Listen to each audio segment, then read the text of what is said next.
যারা ছিল বঞ্চিত যারা ছিল তাদেরকে সুবিধাভোগী তাদেরকে প্রদান করা হয়েছিল। তাদেরকে নিয়ে আজকে যে ব্রিফিং হওয়ার কথা ছিল সেই ব্রিফিংটা মোবাইল ইনভেস্টিগেশন থেকে এখন জানানো হচ্ছে সেই ব্রিফিংটা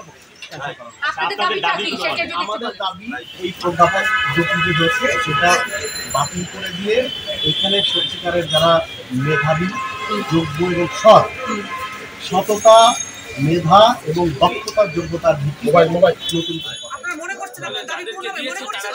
আপনাদের দাবি কি পূরণ হবে?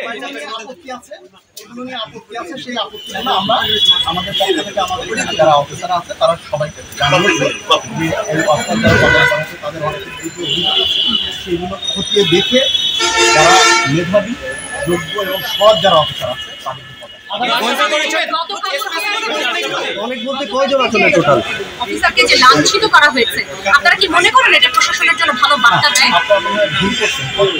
লাঞ্ছিত করা হয় আমরা একটা ভিডিও দেখেছি না ওটা লাঞ্ছিত কোনো অফিসার কোনো লাঞ্ছিত ভাই আমার একটা প্রশ্ন ছিল যেটা হচ্ছে আপনারা ভালো করে ভিডিওটা দেখবেন কোনো অফিসারকে কেউ লাঞ্ছিত ভাই একটা অফিসারদের সাথে আলাপ হচ্ছিল নিজেরা কিন্তু কোনো অফিসার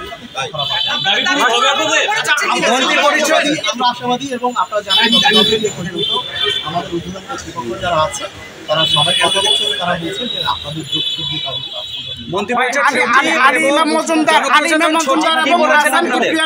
নিয়োগ দেওয়ার পরে বা নতুন নিয়োগ দেওয়ার পরে যারা পেয়েছিল তাও তো বলবে যে এরাও আমরা সবার ব্যাপারে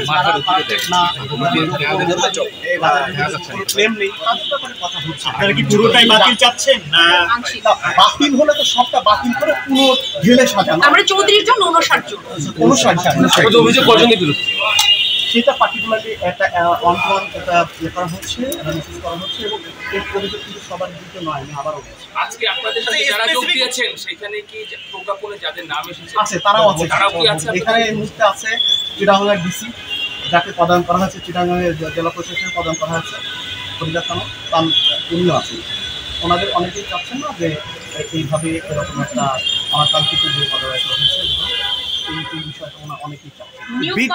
বিতর্কিত তালিকার জন্য কাকে দায়ী করছেন আপনারা? কাকে দায়ী করছেন? আমরা শুনছি আলী ইমাম মজুমদার।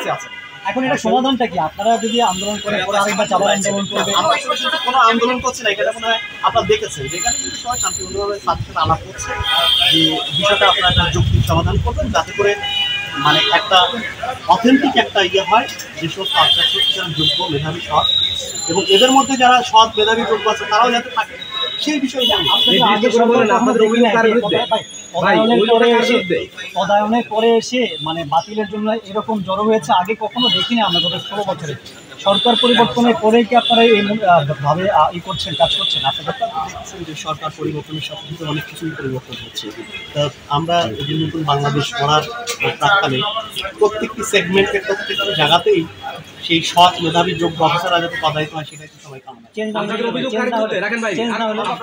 আমরা এখানে যে প্রসেসের সাথে যারা নিয়োজিত সবার বিরুদ্ধে অভিযোগ না, আমরা বলছি যে এই বিষয়গুলোকে পুনর্বিবেচনা করে যেটা বললাম সেটা করা। জনপ্রশাসন সচিব এবং মন্ত্রিপরিষদ সচিব আপনাদেরকে কি আশ্বাস দিয়েছেন, কি বলেছেন? এটা কি গতকালকে বলেছেন এটা প্রজ্ঞাপন বাতিলের ওনারা আশ্বাস দিয়েছেন। আচ্ছা, এই বিতর্কিত তালিকার জন্য কাকে দায়ী করছেন? ওনাদের ব্যাপারে এখানে কথা হবে, এটা প্রশ্নটা করেন না। যদি না হয় তাহলে কি করবেন? বিতর্ক হবে কেউ তার এখানে জানেন আমরা সবাই বাংলাদেশ অ্যাডমিনিস্ট্রেটিভ সার্ভিস অ্যাকশনের লোক, আমরা অ্যাডমিন ক্যাডার অফিসার, আমরা বিভিন্ন পর্যায়ের ফিল্ডে কাজ করেছি আপনাদের সাংবাদিকদের সাথে সবার সাথে মিলেমিশে। আমরা এই ছাত্র আন্দোলন এবং বর্তমান সরকারের যে আদর্শ সেই আদর্শ ধারণ করি।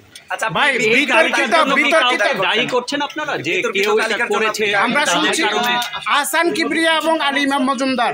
আপনাদেরকে আরো পরে ব্রিফ করা হবে। পরিচয়টা দিন। আমার নাম অ্যাডমিন ক্যাডারের কোচিং